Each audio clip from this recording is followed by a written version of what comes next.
Hello guys, எல்லாருக்கும் வணக்கம். மால்ட்டாவில் இன்றைக்கி என்ன பார்க்க போகிறோம் அப்படின்னா சல்யூட்டிங் பேட்டரி பற்றி தாங்க. இது வல்லட்டாவில் எங்கே இருக்குதுன்னு பார்த்தீங்கன்னா அப்பர் பார்க்கரா கார்டன்ஸில் இருக்குங்க.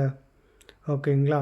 இப்போ இந்த நிகழ்ச்சி எத்தனை மணிக்கு ஸ்டார்ட் பண்ணுவாங்கன்றதை இப்போ அவங்க சொல்லுவாங்க. In approximately half an hour from now, exactly on 12 o'clock, we will be firing the noonday cannon down here. Now, this tradition goes way back to 1640. It was started by the Knights of St. John, and we carry it on today. We are the oldest saluting battery in the world that is still firing. Now, you can come down and join us. You can get as close as you probably ever will to a live firing cannon. Down here, you will actually feel the blast, smell the gunpowder. This is a real experience. A great photo opportunity. இப்போ கேட்டிருப்பீங்க, இது daily 12 o'clock saluting battery fire பண்ணுவாங்க. இதுவும் இந்த உலகத்தில் பழமையானது. இது கண்டினியூஸாக இந்த நிகழ்ச்சியை பண்ணிட்டு வராங்க. ஆக்சுவலி இதோட வரலாறு என்னென்னா 1800 இருந்து 1964 வரைக்கும் பிரிட்டிஷோட கையில் தாங்க இருந்தது. அதுக்கு அப்புறம் பார்த்திங்கன்னா இது வேறு என்ன இதுக்கெல்லாம் யூஸ் பண்ணாங்க அப்படின்னா, அரண்மனையை நோக்கி கப்பல்கள் வரும் பார்த்திங்களா, அதுக்காகவும் அதுக்கப்புறமா வேறு நாட்டு தலைவர்கள் இந்த கண்ட்ரியில் என்ட்ரி ஆனாகவும் அவங்கள வரவேற்கும் விதமாகவும் ஃபயர் பண்ணுவாங்க. கப்பலில் ஒர்க் பண்ணுறவங்களுக்கு இந்த சைரன் கேட்டுச்சுன்னா அந்த காலத்தில் ஓகே இப்போ 12 o'clock ஆகிடுச்சுன்னுட்டு அவங்க நினச்சிப்பாங்க. கண்டிப்பாக எதனாலனா அந்த டைமில் எல்லாருக்கிட்டையும் வாட்ச் எல்லாம் கண்டிப்பாக இருக்காது. ஸோ பார்த்திங்கனாவே இந்த சைரனை வச்சு அவங்க கண்டுபிடிச்சிப்பாங்க. இப்போ பார்த்திங்கன்னா இங்கே ஒர்க் பண்ணுறவங்க இதை டெமான்ஸ்ட்ரேட் பண்ணிகிட்டு இருக்காங்க. பார்த்திங்களா, இது எப்படி யூஸ் பண்ணுறது, இது எதுக்காக அப்படின்றத அவங்களுக்கு எக்ஸ்பிளைன் பண்ணிவிட்டு இருக்காங்க. ஆமாங்க, அதில் ஃபஸ்ட்டு எப்படி வெடிப்பொருளை லோட் பண்ணுறது, அதுக்கப்புறமா லோட் பண்ணதுக்கப்புறமா அதை மூடிட்டு அதுக்கப்புறமா ஒரு ஹேண்டில் இருக்கும். அந்த ஹேண்டிலோட ஒரு கயிறு மாதிரி இருக்குங்க, கயிறு. ஓகேங்களா, அந்த கயிறு பிடிச்சி இழுக்கணும் போல். இழுத்துட்டோம்னா உடனே ஃபயர் ஆகும். அதை தான் அவர் எக்ஸ்பிளைன் பண்ணிட்டு இருக்காராங்க. உங்களுக்கு டெமான்ஸ்ட்ரேட் பண்ணும்போது ஜூம் பண்ணி அப்படியே காமிக்கிறேன் பாருங்கள்,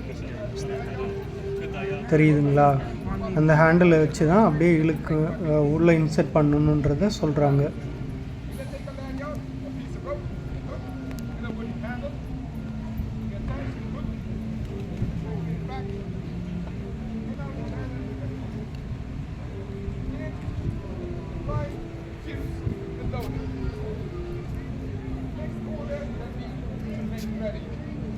இப்போ இன்சர்ட் பண்ணியாச்சு. அதுக்கப்புறமா அவரோட பொசிஷனுக்கு வராரு. பொசிஷனுக்கு வந்ததுக்கப்புறமா அந்த கயிறை இழுக்க போகிறாரு.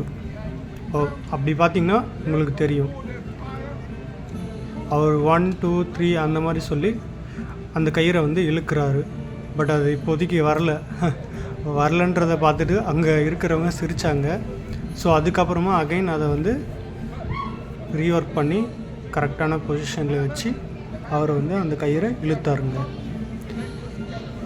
இப்போ பார்த்தீங்கன்னா 12 o'clock ஆக போகுதுங்க. ஸோ அங்கே இருக்கிற பப்ளிக்கை கொஞ்சம் தூரமாக நிற்க சொல்கிறாங்க. எதுக்காகனா ஃபயர் பண்ணும்போது யாரும் பக்கத்தில் இருக்கக்கூடாதுன்றதுக்காக சர்டைன் டிஸ்டன்ஸில் அவங்கள நிற்க வைக்கிறாங்க. நிற்க வச்சதுக்கப்புறமா அவங்களோட பொசிஷனுக்கு போயிட்டு அதுக்கப்புறமா அந்த வெடிப்பொருளை லோட் பண்ணுறது எல்லாமே உங்களுக்கு தெளிவாக காமிப்பாங்க. ஸோ ஃபஸ்ட்டு மார்ச் பாஸ்ட் மாதிரியும் வருவாங்க.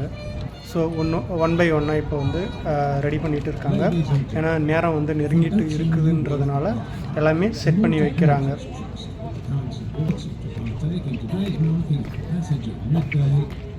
இப்போ பார்த்திங்கன்னா தெரியும், வெடிப்பொருள் கொண்டு போகிறாரு. அதுவும் இல்லாமல் இப்போ வெடிக்க போகிறது 2 கேனானில் மட்டும்தான் இப்போ அந்த ஃபயர் பண்ண போகிறாங்களே. ஸோ அதனால் 2 கேனானுக்கு உண்டான வெடிப்பொருள் மட்டும் கொண்டு போயிட்டு அதோட பிளேசஸில் வைக்கிறாங்க. நெக்ஸ்ட் சின்னதாக ஒரு மார்ச் பாஸ்ட் மாதிரி உள்ள பில்டிங்குள்ளே இருந்து வருவாங்க.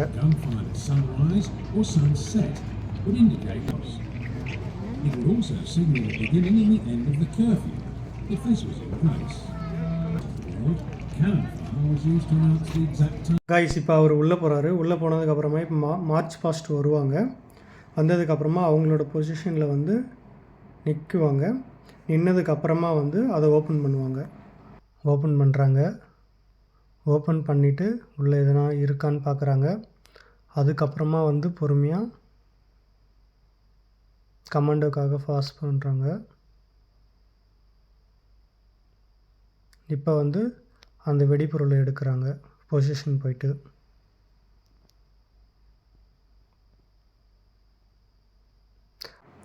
கைஸ் அந்த பேக்லேருந்து வெடிபொருள் இப்போ எடுக்கிறாங்க.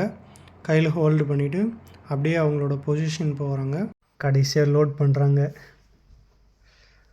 லோட் பண்ணிவிட்டு அதை அப்படியே க்ளோஸ் பண்ணுறாங்க.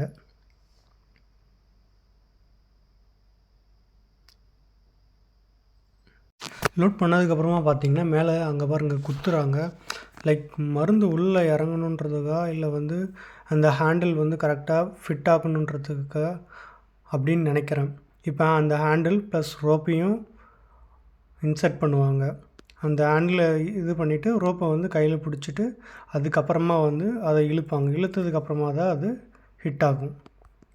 இப்போ அந்த ஹேண்டிலையும் ரோப்பையும் வந்து லைக் ஜாயின் பண்ணுறாங்க. ஜாயின் பண்ணதுக்கப்புறமா உள்ளே தள்ளிட்டு இருக்காங்க பாருங்கள். ஆமாம், அவர் பாருங்கள் முடிச்சு போட்டுட்ருக்காரு.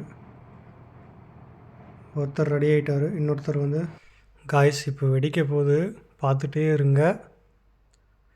கொஞ்சம் பயமாக தான் இருந்தது. அந்த சவுண்ட் அதிகமாக இருந்தது கேட்கவே. இப்போ பாருங்கள் வெடிக்க போது. 1 2 3 கைஸ் கேட்டுடுச்சிங்களா சவுண்டு? கணீர்னு இருந்தது பார்த்தீங்களா? அங்கே இருக்கும்போது இன்னும் அதிகமாக ஃபீல் ஆச்சுங்க. கைஸ் நம்மளை அவங்க ஏமாற்றிட்டாங்க. 2 கெனானில் வந்து வெடிப்பொருளை போட்டுட்டு ஒரே கெனானில் மட்டும்தான் வெடிஞ்சது. என்னையும் ஏமாற்றிட்டாங்க, உங்களையும் ஏமாற்றிட்டாங்க. Okay, don't worry. நெக்ஸ்ட் வீடியோவில் இதே மாதிரி வேறு ஏதாச்சும் நிகழ்ச்சி நடக்கும்போது எடுத்து காமிக்கிறேன். தேங்க்யூ.